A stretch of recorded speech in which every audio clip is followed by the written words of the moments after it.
ಆತ್ಮೀಯ ಶರಣು ಬಂಧುಗಳೇ, ನಿಮ್ಮೆಲ್ಲರಿಗೂ ಭಕ್ತಿಪೂರ್ವಕವಾದಂಥ ಶರಣಾರ್ಥಿಗಳು. ಬಂಧುಗಳೇ, ನಾವೆಲ್ಲ ಬಸವ ಜಯಂತಿಯ ಹೊಸ್ತಿಲಲ್ಲಿದ್ದೇವೆ. ಬಸವ ಜಯಂತಿ ಆಚರಣೆ ಮಾಡುವಂಥ ಸಂಭ್ರಮದಲ್ಲಿದ್ದೇವೆ. ಬಸವಣ್ಣ ಅಂತಂದರೆ ನಮಗೆ ಸಮಾಜವಾದವನ್ನು ಕಲಿಸಿಕೊಟ್ಟವನು, ಸಮತಾವಾದವನ್ನು ಕಲಿಸಿಕೊಟ್ಟವನು, ಸಮಾನತೆಯನ್ನು ಕಲಿಸಿಕೊಟ್ಟವನು, ಸಾಮಾಜಿಕ ನ್ಯಾಯದ ಪರಿಕಲ್ಪನೆಯನ್ನು ಕಲಿಸಿಕೊಟ್ಟವನು.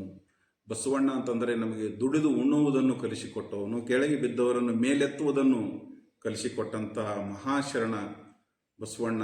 ಅವತ್ತು 770 ಅಮರಗಣಗಳನ್ನು ತೆಗೆದುಕೊಂಡು ಲಿಂಗಾಯತ ಧರ್ಮವನ್ನು ಸ್ಥಾಪನೆ ಮಾಡಿದ.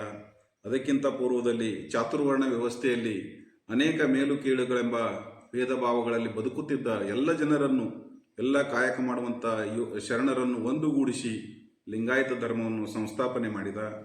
ಅಂಥ ಬಸವಣ್ಣನ ಜಯಂತಿಯನ್ನು ಎಲ್ಲ ಕಾಯಕ ಯೋಗಿಗಳು, ಏನು ಕಾಯಕ ಸಮುದಾಯ ಅಂತೇಳಿ ಬರ್ತದೆ, ಕಾಶಿ ಕಮ್ಮಾರನಾದ, ಬೀಸಿ ಮಡಿವಾಳನಾದ, ಸೋಸಲಿಕ್ಕ ಕಸಾಲಿಗನಾದ, ವೇದವನೂದಿ ಹಾರುವನಾದ ಎನ್ನುವ ಅರ್ಥದಲ್ಲಿ ಈ ಕಾಯಕ ಕೆಲಸ ಮಾಡುವಂಥ ಎಲ್ಲ ಸಮುದಾಯದವರು, ಕಂಬಾರ, ಕುಂಬಾರ, ಆಟಗಾರ, ಮಾಲಗಾರ, ಕಬ್ಬಲಿಗ, ಕುರುಬ, ಇನ್ನೂ ಹಲವು ಕೆಲಸಗಳನ್ನು ಮಾಡುವಂಥ ನಾವು ಬಸವ ಜಯಂತಿಯನ್ನು ನಾವು ಆಚರಣೆ ಮಾಡಬೇಕಾಗಿದೆ. ಬಸವಣ್ಣ ಅಂತಂದರೆ ಒಬ್ಬ ಬಸವಣ್ಣನಲ್ಲ, ಎಲ್ಲ ಸಮುದಾಯದ ಎಲ್ಲ ಕಾಯಕ ಮಾಡುವಂಥ ಶರಣರನ್ನು ಕೂಡಿಕೊಂಡು ಬಸವಣ್ಣನಾಗಿದ್ದಾನೆ. ಅಂಥ ಬಸವಣ್ಣನನ್ನು ನಾವೆಲ್ಲರೂ ಕೂಡಿ ಅವನ ಜಯಂತಿಯನ್ನು ಮಾಡಿದಾಗ ಅದು ಒಂದು ಅರ್ಥ ಬರ್ತದೆ. ಈ ಕಲಬುರಗಿ ಅಂತಂದರೆ ಈ ಕಡೆ ಬಿಜಾಪುರ, ಆ ಕಡೆ ಬೀದರ್ ಅಂದರೆ ಬಸವಣ್ಣನ ಕರ್ಮಭೂಮಿ, ಬಿಜಾಪುರ ಅಂದರೆ ಬಸವಣ್ಣನ ಒಂದು ಜನ್ಮಭೂಮಿ. ಅವೆರಡರ ಮಧ್ಯದಲ್ಲಿ ನಾವು ಕಲಬುರಗಿ ಜನ ಇದ್ದದ್ದು. ನಮ್ಮ ಮೇಲೆ ಬಸವಣ್ಣನ ಪ್ರಭಾವ ಬಹಳಷ್ಟು ಆಗಿದೆ. ಈ ಭಾಗದಲ್ಲಿ ಎಲ್ಲ ಕಾರ್ಯಕ್ರಮಗಳಲ್ಲೂ ಕೂಡ ನಾವು ಬಸವಣ್ಣನನ್ನು ಬಿಟ್ಟು ಯಾವುದೇ ಕಾರ್ಯಕ್ರಮಗಳು ಮಾಡೋದಿಲ್ಲ. ಎಲ್ಲ ಕಾರ್ಯಕ್ರಮಗಳು, ಎಲ್ಲ ಸಾಮಾಜಿಕ ಸೇವೆಗಳಲ್ಲಿ ನಾವು ಬಸವಣ್ಣನನ್ನು ನೆನೆಸಿಕೊಳ್ತೇವೆ, ಬಸವಣ್ಣನ ಒಂದು ಆದರ್ಶವನ್ನು ಪಾಲಿಸುತ್ತೇವೆ.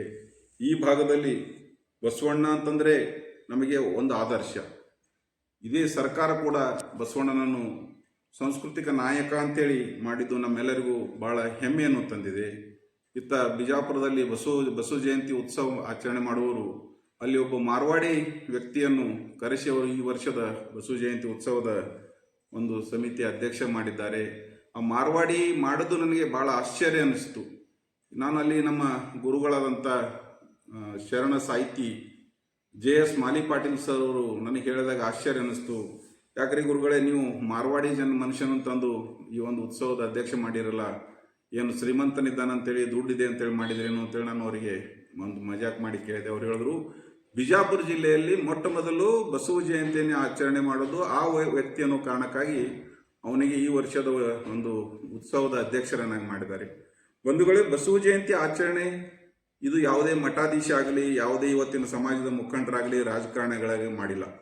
ಹರ್ಡೇಕರ್ ಮಂಜಪ್ಪನವರು ಅಂತಕ್ಕಂಥ ಒಬ್ಬ ಶ್ರೇಷ್ಠ ಸಾಹಿತಿ, ಶ್ರೇಷ್ಠ ವ್ಯಕ್ತಿ ಈ ಒಂದು ಬಸವ ಜಯಂತಿಯನ್ನು ಪ್ರಥಮವಾಗಿ 100 ವರ್ಷಗಳ ಹಿಂದೆ ಅವರು ಆಚರಣೆಯನ್ನು ಪ್ರಾರಂಭ ಮಾಡ್ತಾರೆ. ಈ ಬಸವಣ್ಣ ಅಂತಂದರೆ ಯಾವಾಗಲೂ ಬಹಳ ಉನ್ನತ ಜಾತಿಯವರು ಅಂತೇಳಿಲ್ಲ. ಬಸವಣ್ಣ ಯಾವಾಗಲೂ ಶ್ರಮಿಕರನ್ನು, ಕೆಳಜಾತಿಯವರನ್ನು, ತುಳಿತಕ್ಕೊಳಪಟ್ಟವರನ್ನು, ಸಮಾಜದಿಂದ ಬಹಿಷ್ಕಾರಕ್ಕೊಳಪಟ್ಟವರನ್ನು, ಸಮಾಜದಿಂದ ದೂರ ಇರ್ತಕ್ಕಂಥವ್ರ ಬಗ್ಗೆ ಕೆಲಸ ಮಾಡಿದ್ದು ಇವತ್ತಿಗೂ ಕೂಡ ಈ ಸಮುದಾಯದ ಮೇಲೆ ಅವರ ಪ್ರಭಾವ ಇರುತ್ತದೆ. ಆದರೆ ಇತ್ತೀಚೆಗೆ ಕಲಬುರಗಿಯಲ್ಲಿ ಒಂದು ಬಸವ ಜಯಂತಿಯನ್ನು ನೋಡಿದರೆ ಅಲ್ಲಿ ಮೇಲ್ವರ್ಗದ ಶ್ರೀಮಂತ ಒಂದೇ ಜಾತಿಯ ಜನರು ಇವತ್ತಿನ ದಿನ ಬಸವ ಜಯಂತಿಯನ್ನು ಮಾಡ್ತಿದ್ದುದು. ಉಳಿದಂಥ ಎಲ್ಲ ಕಾಯಕ ಯೋಗಿಗಳಿದ್ದಾರೆ, ಏನು ಎಲ್ಲ ಉಪಪಂಗಡಗಳೇನು ಬರ್ತವೆ ಲಿಂಗಾಯತ ಧರ್ಮದ, ಅವರನ್ನು ಯಾರನ್ನೂ ಅವರು ಗಣನೆ ತೆಗೆದುಕೊಳ್ಳದೆ ತಾವೇ ಒಂದಷ್ಟು ಕುಬೇರರು, ಶ್ರೀಮಂತರು, ರಾಜಕಾರಣಿಗಳು, ಕಪ್ಪು ಹಣ ಉಳ್ಳವರು, ಅವರೇ ನಾವೇ ದುಡ್ಡು ಹಾಕಿ ನಾವೇ ಮಾಡ್ತೀವಿ ಜಯಂತಿ, ನೀವೆಲ್ಲ ಬರೀ ನೋಡೋಕೆ ಬರ್ರಿ ಅಂತಕ್ಕಂಥ ಒಂದು ಸಂದೇಶವನ್ನು ಕೊಟ್ಟಿದ್ದಾರೆ.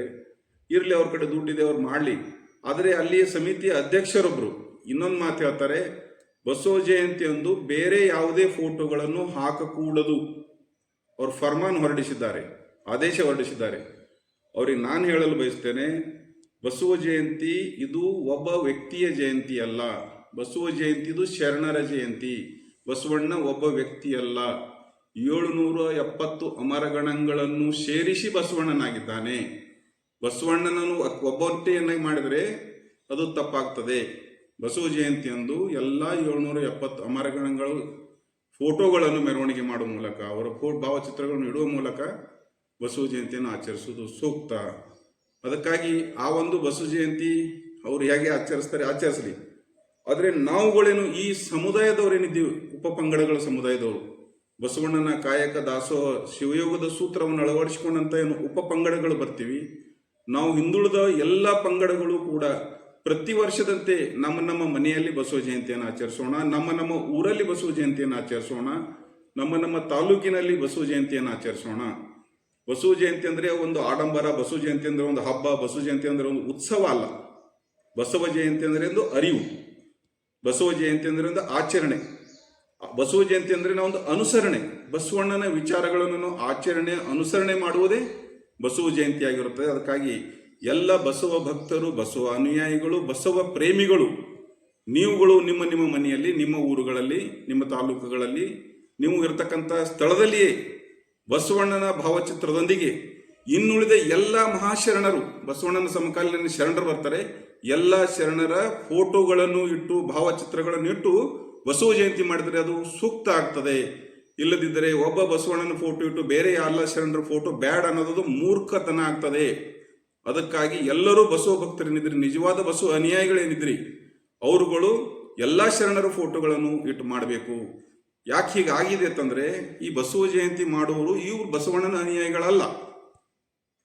ಈ ಬಸವ ಜಯಂತಿ ಮಾಡುವವರು ಹೊಟ್ಟಿಗೆಯ ಮಟ್ಟದ ಶಿಷ್ಯರು. ಇವರು ಯಾರು ಜೀವನ ಪೂರ್ತಿಯಾಗಿ ಬಸವಣ್ಣನನ್ನು ವಿರೋಧ ಮಾಡ್ತಾರೆ, ಪಂಚಾಚಾರ್ಯರು, ಪಂಚಪೀಠದ ಜಗದ್ಗುರುಗಳು, ಆ ಪೀಠದ ಜಗದ್ಗುರುಗಳ ಶಿಷ್ಯರಾದಂಥವ್ರು ಇವತ್ತಿನ ದಿನ ಬಸವ ಸಮಿತಿ ಅಧ್ಯಕ್ಷರಾಗಿದ್ದರ ಸಲುವಾಗಿ ಬಸವ ಜಯಂತಿಯನ್ನು ಅರ್ಥವನ್ನು ದಾರಿ ತಪ್ಪಿಸ್ತಾ ಇದ್ದಾರೆ. ಅದನ್ನು ನಾವು ಖಂಡಿಸಬೇಕು. ಬಸವಣ್ಣನ ಒಂದೇ ಫೋಟೋ ಇಡೋದನ್ನು ನಾವು ಖಂಡಿಸಿ ಎಲ್ಲ ಶಿವಶರಣರು, ಎಲ್ಲ ಏನು ಬಸವಣ್ಣ ಸಮಕಾಲೀನ ಶರಣರಿದ್ರು, ಅವ್ರ ಫೋಟೋ ಇಡುವ ಮೂಲಕ ನಾವು ಬಸವ ಜಯಂತಿಯನ್ನು ಆಚರಿಸೋಣ. ಬರೀ ಫೋಟೋ ಇಡೋದಷ್ಟೇ ಅಲ್ಲ, ಏನು ಎಲ್ಲ ಕಾಯಕ ಯೋಗಿಗಳೇನಿದ್ರು ಬಸವಣ್ಣನ ಸಮಕಾಲೀನಲ್ಲಿ, ಅವರೆಲ್ಲರ ಆಚಾರ ವಿಚಾರ ಮತ್ತು ಅವರ ವಚನ ಸಾಹಿತ್ಯವನ್ನು ನಮ್ಮ ಬದುಕಿನಲ್ಲಿ ಅಳವಡಿಸಿಕೊಂಡು ಬದುಕಿದ್ರೆ ಅದು ಬಸವ ಜಯಂತಿ ಮಾಡಿದ್ದಕ್ಕೂ ಸಾರ್ಥಕ ಆಗ್ತದೆ. ಇಲ್ಲಂತಂದ್ರೆ ಇವರು ಹಿಂದೆ ಲಿಂಗಾಯತ ಧರ್ಮ ಸ್ವತಂತ್ರ ಮಾನ್ಯತೆ ಪಡೆಯುವಾಗಲೂ ಕೂಡ ಇವರು ಬಂದಿದ್ರು. ಈಗೇನು ಗುಲ್ಬರ್ಗ ಉತ್ಸವದಲ್ಲಿ ಇವರೇನು ಕೆಲಸ ಮಾಡ್ತಾ ಇದ್ದಾರೆ, ಇವರು ಅವತ್ತು ಲಿಂಗಾಯತ ಧರ್ಮದ ಸ್ವಾತಂತ್ರ್ಯದ ಒಂದು ಕಾರ್ಯಕ್ರಮದಲ್ಲೂ ಕೂಡ ಬಂದರು, ಏನೋ ಲಾಭ ಆಗ್ತಂತೇಳಿ ಬಂದರು. ಆದರೆ ಅವರು ಅವತ್ತು ನನ್ನ ಸೋಲಿಗೆ ಈ ಲಿಂಗಾಯತ ಧರ್ಮದ ಒಂದು ವಿಷಯ ತೆಗೆದದ್ದೇ ಕಾರಣ ಅಂತೇಳಿ ಅದನ್ನು ಅಲ್ಲಿದಲ್ಲೇ ಬಿಟ್ಟು ಅವರು ರಿಟರ್ನ್ ಹೋಗ್ಬಿಟ್ರು. ಅದಕ್ಕೆ ಇಂಥವ್ರು ಬರ್ತಾರೆ ಹೋಗ್ತಾರೆ. ಆದರೆ ಕಾಯಕ ಯೋಗಿಗಳಾದಂಥ ನಾವುಗಳು ಕಾಯಕ ದಾಸೋಹ ಶಿವಯೋಗದ ಮೇಲೆ ಒಂದು ವಿಶ್ವಾಸ ಶ್ರದ್ಧೆ ಇಟ್ಟಂಥವ್ರು ನಾವು ನಿತ್ಯ ನಿರಂತರವಾಗಿ ಬಸವ ಜಯಂತಿಯನ್ನು ಆಚರಣೆ ಮಾಡಬೇಕಾಗ್ತದೆ. ಬಸವ ಜಯಂತಿ ಒಂದು ದಿನದ ಹಬ್ಬ ಅಲ್ಲ. ಬಸವ ಜಯಂತಿಯನ್ನು ನಮ್ಮ ಬದುಕಿನಲ್ಲಿ ಅಳವಡಿಸಿಕೊಂಡ್ರೆ ಪ್ರತಿಯೊಂದು ದಿನವೂ ಪ್ರತಿಯೊಂದು ಉಸಿರು ಕೂಡ ಬಸವಣ್ಣನಾಗಿ ಇರುತ್ತದೆ. ಬಸವಣ್ಣನ ಹೇಳಿಕೊಟ್ಟಂಥ ಮಾರ್ಗದಲ್ಲಿ ನಾವು ನೀವೆಲ್ಲ ನಡೆಯೋಣ. ಬಸವಣ್ಣನಿಗೆ ಕೀರ್ತಿಯನ್ನು ತರೋಣ. ಈ ಲಿಂಗಾಯತ ಧರ್ಮಕ್ಕೆ ಕೀರ್ತಿಯನ್ನು ತರೋಣ. ಲಿಂಗಾಯತ ಧರ್ಮ ಒಂದು ಸ್ವತಂತ್ರ ಧರ್ಮ ಆಗುವ ಸಲುವಾಗಿ ನಾವೆಲ್ಲ ಹೋರಾಟ ಮಾಡೋಣ, ಒಗ್ಗಟ್ಟಾಗಿರೋಣ. ಲಿಂಗಾಯತ ಅಂದರೆ ಬರೀ ಮೇಲ್ಜಾತಿಯವರೆಲ್ಲ, ಬಸವಣ್ಣನ ಸಮಕಾಲೀನಲ್ಲಿ ಎಷ್ಟು ಶರಣರಿದ್ರು ಅವರೆಲ್ಲರೂ ಕಾಯಕ ಮಾಡುವಂಥವ್ರು ಇವತ್ತು ನಾವುಗಳೇನಿದ್ದೆವು, ನಾವೆಲ್ಲರೂ ಸೇರಿದಾಗ ಅದು ಲಿಂಗಾಯತ ಆಗ್ತದೆ. ಒಂದೇ ಜಾತಿಯಿಂದ ಲಿಂಗಾಯತ ಆಗಲು ಸಾಧ್ಯ ಇಲ್ಲ. ಒಂದೇ ಜಾತಿಯಿಂದ ಲಿಂಗಾಯತ ಧರ್ಮವನ್ನು ಸ್ವತಂತ್ರ ಧರ್ಮ ಮಾಡಲು ಸಾಧ್ಯ ಇಲ್ಲ. ನಮ್ಮನ್ನೆಲ್ಲ ಬಿಟ್ಟು ನಾವೇ ಹೋಗಿ ಮಾಡ್ತೀವಿ ಅಂತಂದರೆ ಅದು ಆಗೋದಿಲ್ಲ. ಅದಕ್ಕಾಗಿ ಎಲ್ಲರನ್ನೂ ತೆಗೆದುಕೊಂಡು ಹೋಗುವುದೇ ಲಿಂಗಾಯತ ಧರ್ಮ. ಅಂಥ ಧರ್ಮ ಶ್ರೇಷ್ಠವಾದಂಥ ಧರ್ಮದಲ್ಲಿ ನಾವೆಲ್ಲ ಹುಟ್ಟಿದ್ದೀವಿ. ಅಂಥ ಒಂದು ಶ್ರೇಷ್ಠವಾದ ಬಸವಣ್ಣನ ಅನುಯಾಯಿಗಳಾಗಿದ್ದೀವಿ. ಅಂಥ ಶ್ರೇಷ್ಠ ಚಿಂತಕ ದಾರ್ಶನಿಕ ಜಗತ್ತಿಗೆ ಒಂದು ಪಾರ್ಲಿಮೆಂಟ್, ಫಸ್ಟ್ ಪಾರ್ಲಿಮೆಂಟ್ ಕೊಟ್ಟಂಥ ಅಂಥ ಬಸವಣ್ಣನ ಧರ್ಮದವರು ನಾವಾಗಿದ್ದು ಎಲ್ಲರೂ ಒಗ್ಗಟ್ಟಾಗಿ ಒಂದು ಸಮಾನತೆ, ಸಮಾಜವಾದ, ಒಂದು ಸಹಬಾಳ್ವೆ ಎಲ್ಲರನ್ನೂ ತೆಗೆದುಕೊಂಡು ಹೋಗುವಂಥ ವಿಚಾರವನ್ನು ಇಟ್ಕೊಂಡು ನಾವೆಲ್ಲ ಸೇರಿ ಈ ವರ್ಷದ ಬಸವ ಜಯಂತಿಯನ್ನು ಸರಳವಾಗಿ ಮತ್ತು ಆಧ್ಯಾತ್ಮಿಕವಾಗಿ ಮತ್ತು ವೈಚಾರಿಕವಾಗಿ ನಾವು ಆಚರಣೆ ಮಾಡೋಣ. ಅದಕ್ಕಾಗಿ ನಾನು ತಮ್ಮಲ್ಲಿ ವಿನಂತಿ ಮಾಡಿಕೊಳ್ತೇನೆ, ನಮ್ಮ ಮನೆಯಲ್ಲಿ ಬಸವ ಜಯಂತಿ ಒಂದು 5 ಗಂಟೆಗೆ ಒಂದು ಸಣ್ಣ ಕಾರ್ಯಕ್ರಮ, ವೈಚಾರಿಕವಾದಂಥ ಒಂದು ಚಿಂತನ ಮಂಥನ ಕಾರ್ಯಕ್ರಮವನ್ನು ನಾವು ಏರ್ಪಡಿಸಿದ್ದು, ತಾವುಗಳು ನಮ್ಮ ಮಿತ್ರ ಬಂಧುಗಳೆಲ್ಲ ಬಂದು ಭಾಗವಹಿಸಬೇಕು ಅಂತೇಳಿ ತಮ್ಮಲ್ಲಿ ವಿನಂತಿಪೂರ್ವಕವಾಗಿ ಕೇಳಿಕೊಳ್ಳುತ್ತೇನೆ. ಧನ್ಯವಾದಗಳು. ನಿಮ್ಮೆಲ್ಲರಿಗೂ ಭಕ್ತಿಪೂರ್ವಕವಾದಂಥ ಶರಣು ಶರಣಾರ್ಥಿ. ಶರಣರ ಬರವೆಮ್ಮೆಗೆ ಪ್ರಾಣ ಜೀವಾಳವಯ್ಯ.